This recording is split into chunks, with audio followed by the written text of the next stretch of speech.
A fresh effort will be made this morning to rescue tens of thousands of people trapped in the besieged Ukrainian city of Mariupol after Russian forces stopped previous attempts. And we're going to bring you up to date with what's been happening in Ukraine. Dozens of buses have been sent to the besieged Ukrainian port of Mariupol this morning in a fresh effort to rescue civilians and deliver humanitarian aid. Yes, we know the city's been under heavy Russian bombardment for 5 weeks now. Around 5,000 residents are believed to have died. Dan Johnson is here this morning. Dan, good to see you. What are you bringing us up to date with now? I mean, we kind of are going through these peaks and troughs of optimism and then just reality. Yeah, good morning. I want to bring you up to date, first of all, on the latest efforts to bring aid to the besieged city of Mariupol, which has been under heavy Russian bombardment for weeks, since the very start of the invasion. Now, it is an important city, especially for the Russians, because it is a port, so they can use it to resupply their forces. And taking Mariupol would help connect the areas they already control in the east of Ukraine with Crimea, which has been under Russian control since 2014.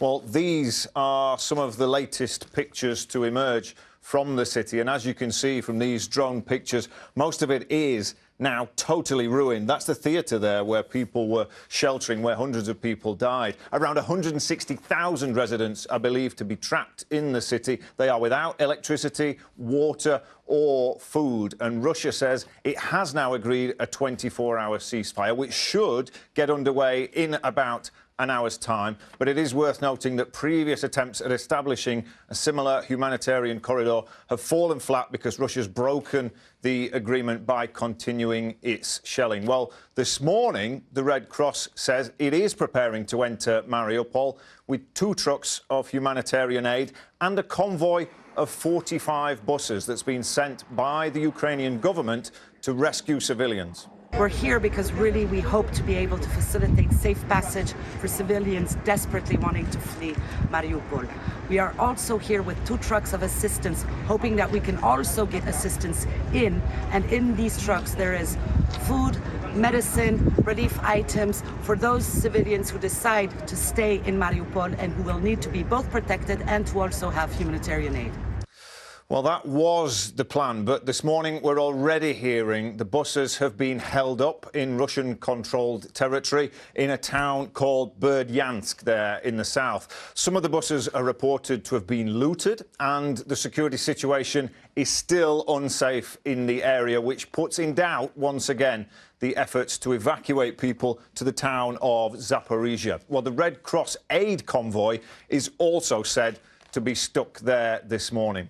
Well, now let's have a look at this video, which is circulating online this morning. It's from a Belarusian media outlet called Nexta. The BBC has not been able to verify this yet, but Russia claims it shows an oil depot on fire in the Russian city of Belgorod. That is just across the border from Ukraine. And the regional governor there has accused Ukrainian military helicopters of attacking that oil depot. He said 2 people have been injured. Well, Ukraine has not claimed responsibility. Overnight, the UK Ministry of Defence says it believes the Russian military is reinforcing its units in Ukraine by sending up to 2,000 troops to the country from Georgia. The MOD says this is evidence of the scale of losses that Russian forces have suffered in Ukraine. And the head of the British Armed Forces gave a speech yesterday saying, in his view, Vladimir Putin had already lost the war and damaged himself through a series of catastrophic misjudgments. Well, Ukraine's President Volodymyr Zelensky was particularly fierce last night in his condemnation of the Russian invasion. Have a listen to this. There is so much evil in them, so much lust for destruction, that they don't look like humans, but something from another world. Monsters that burn, steal, attack, and try to kill.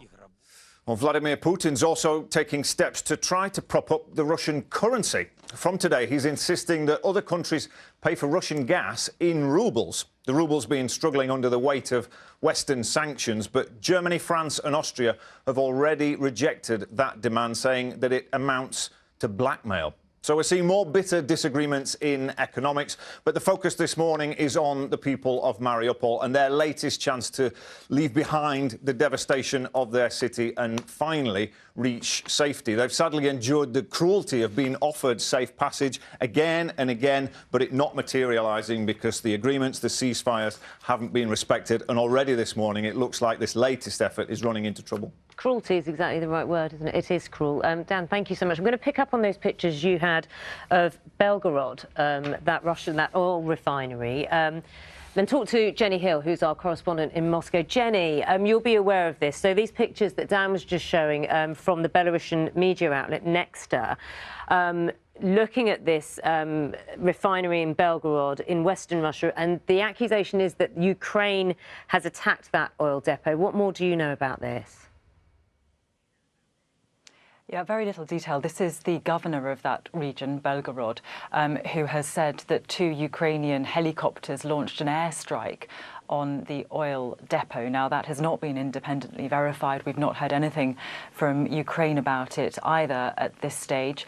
But as far as state news agencies are reporting, there is still a fire there, 8 tanks alight, according to one state agency. 2 workers at the depot are said to have been injured, although we don't think that their injuries were particularly serious. But as I say, we don't have a great deal of detail, and the accusation that this is the result of a Ukrainian attack has come from the governor of the region and has not been independently verified at this stage. Indeed.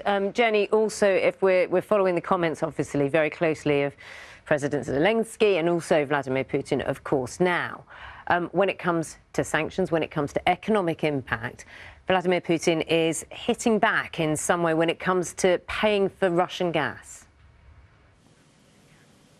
Yeah, Vladimir Putin is in an interesting situation because, of course, he knows that Europe in particular is reliant on Russian gas, but he also needs the revenues from that gas. And so this announcement, well, actually last week, but then he signed a decree yesterday that Western countries, European countries, must now pay for that gas in rubles, caused a huge amount of consternation.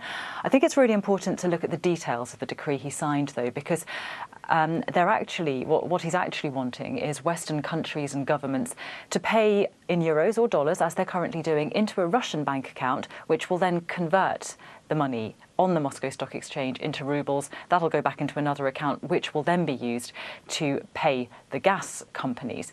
The document is now being scrutinised in European capitals, countries like Germany having a good look at the details to see what this really means in practice and whether they find it acceptable or not. Jenny, thanks very much.